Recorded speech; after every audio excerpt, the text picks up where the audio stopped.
Hello, everybody. I'm very excited to get to introduce the following meditation to you called Kirtan Kriya. It's been practiced for thousands of years, which in my mind suggests there are likely a good number of reasons that people have found to carry it forward.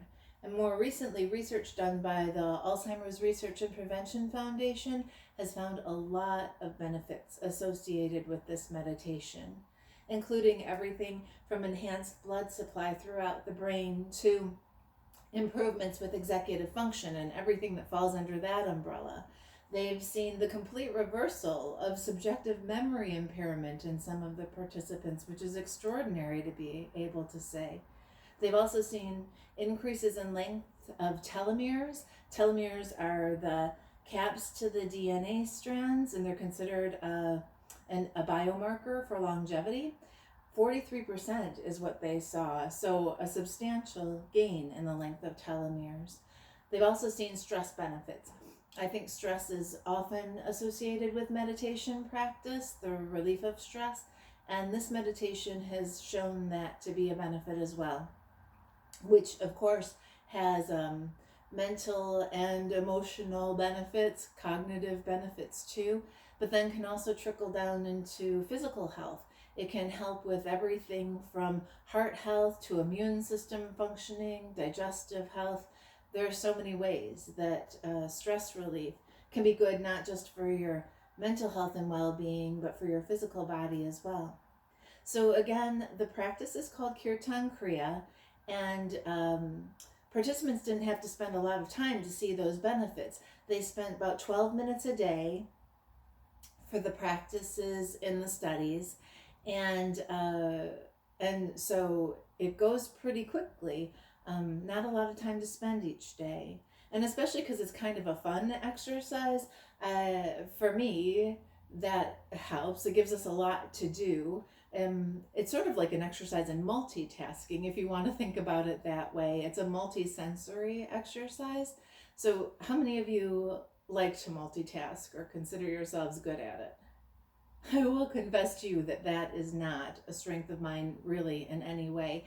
I'm actually neurodivergent, so anything that requires those skills that fall under the executive function umbrella, the working memory, the organization, task switching, those things are really challenging for me. And so it was a weakness where I definitely needed help, and I'm grateful that I came upon Kirtan Kriya as a potential source of that, because after about 3 months of me practicing on my own, I did begin to notice that everything from my activities of daily living to the way I work in the real world, all of those things have improved for me. Step up, and trust me, if you've worked without executive function or tried to work without it, you know that a step up can have massive value. Really can't be overstated. So for all of those reasons, the history of the meditation, the way that the benefits have shown themselves through the research and my own personal experiences, I have come up with a lot of good reasons to be here telling you about it, with hopes that maybe you'll get a little curious and maybe be even willing to try it with me, perhaps at the end of today. So the meditation itself is comprised of 4 elements, 4 components, and I'll tell you about each of them more specifically. But first of all, I want to be sure to mention that the practices with music were accompanied by music. So really, all you have to do is follow along to the music, do your best to do what the music is doing, and you're in business. You've done the meditation.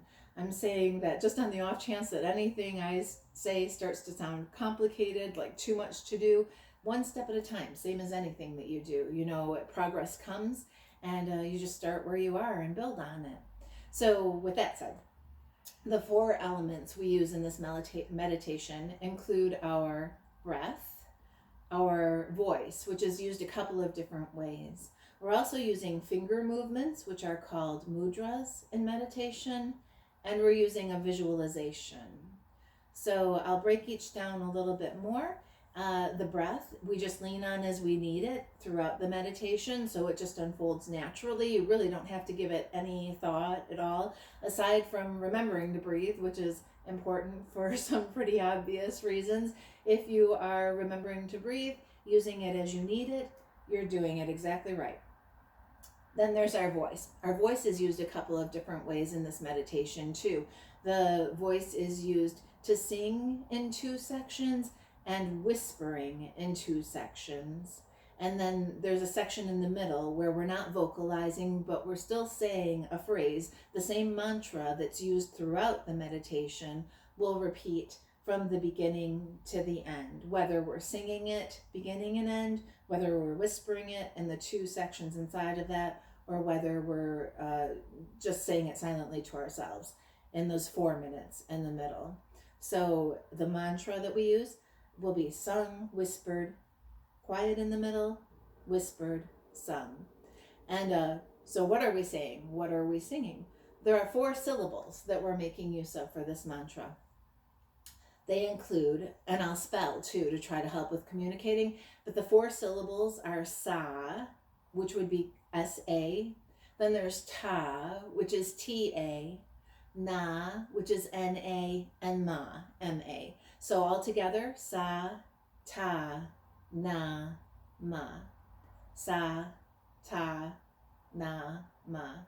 And these 4 syllables do have a meaning. When you stick them all together and you say sa, ta, na, ma, they mean truth is my identity or my highest self, which personally has come to really resonate for me. I like thinking about working to be my best self, my most capable, most able self. And so sa, ta, na, ma, the 4 syllables. And those syllables we keep cycling through beginning to end in the 12 minutes, whether we're singing, whispering, quiet in the middle, whispering, or singing. I will tell you that we need a tune, of course, if we're going to sing beginning and end. Those sections are 2 minutes apiece. And the 4 notes that we're using, I think a lot of us will have a familiarity with, maybe from longer ago. That was definitely the case for me. But we're using, coincidentally, I don't know how it worked out, but the first 4 notes of Mary Had a Little Lamb. So I'll try to demonstrate just a little so you get a sense of it and try to ring a bell.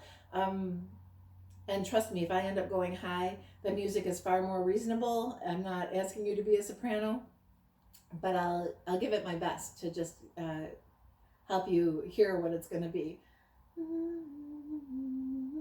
It's maybe a little high, but here we go.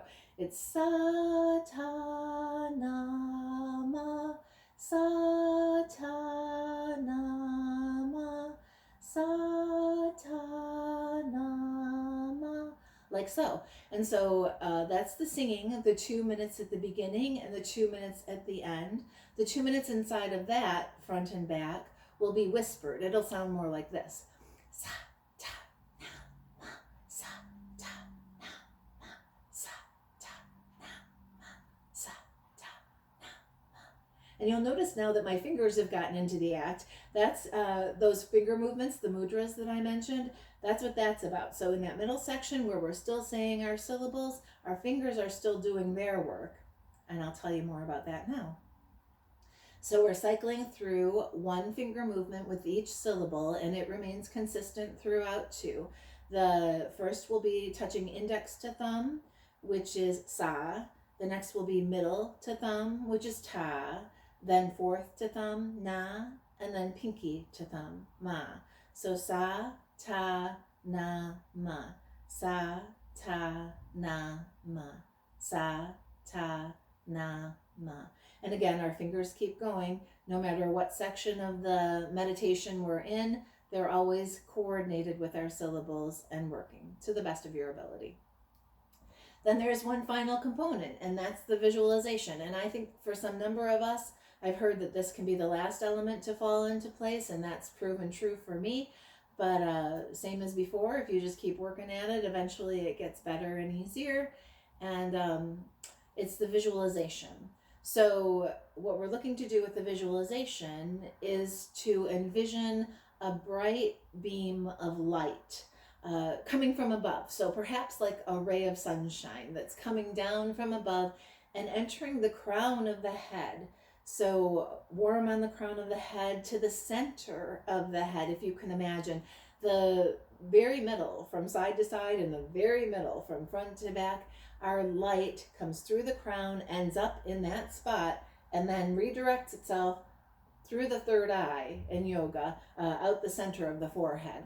So it's coming down from above through the crown of the head to the center of the head and out the forehead. Down from above, crown of the head, center of the head, and out the forehead. Basically building the shape of the letter L if you looked at it from the side. Maybe like we're good air traffic controllers on the tarmac, if that's an image that works for you. But doing our best to coordinate every syllable on each syllable to see that beam of light, a new beam of light. So, for instance, it would be sa, ta, na, ma. Sa, ta, na, ma. So my fingers are working beside my head. That's not really part of the meditation. I call them my cheater fingers, and honestly, I do sometimes make use of them that way to try to help encourage myself to see the beam of light. But really, for the sake of the meditation and the research that was done, all you really have to do is sit nice and tall, feet nice and flat on the ground in a comfortable position with hands resting in lap and palms facing up so that you can use your fingers as much as possible that way.